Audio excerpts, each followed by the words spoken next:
Mabayang araw, ako nga po pala si Garman Piontiveros at tatalakayin natin ang weather forecast sa Pilipinas.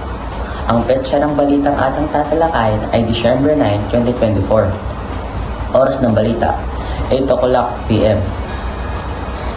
Ngayong araw, Disyembre 9, 2024, patuloy na nararanasan ng ilang bahagi ng Pilipinas ang mga epekto ng malamig na panahon dahil sa Northeast Monsoon o amihan. Ayon sa Pag-asa, ang buong Luzon, kabilang na ang Metro Manila, ay makakaranas ng malamig na hangin at maulap na kalangitan. May mga pag-ulan din sa ilang lugar, lalo na sa ilaga ng mga relihiyon sa Kabisayaan. Magiging mainit at malinsangan sa mga bahagi ng Visayas, ngunit may posibilidad pa rin ng localized thunderstorm sa hapon o gabi.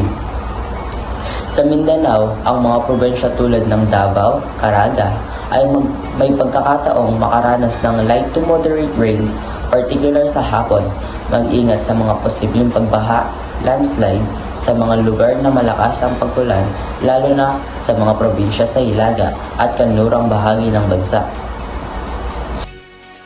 Patuloy na sundin ang mga anunsyo ng Pag-asa, mga lokal na otoridad, hinggil sa anumang pagbabago sa panahon.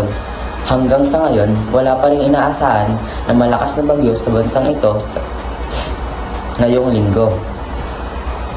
Nag-ulat, Nathaniel Cruz, mga pamprosesong tanong. Number 1.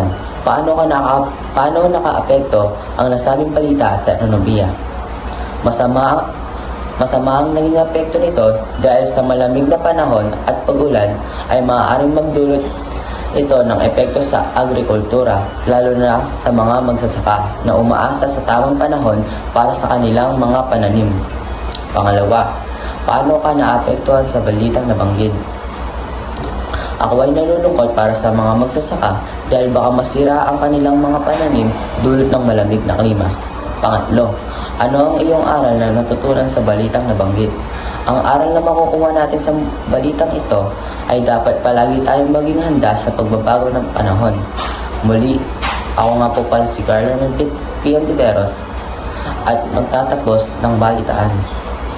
Muli, ako nga po pala si Garman Piontiveros at dito magtatapos ang balitaan.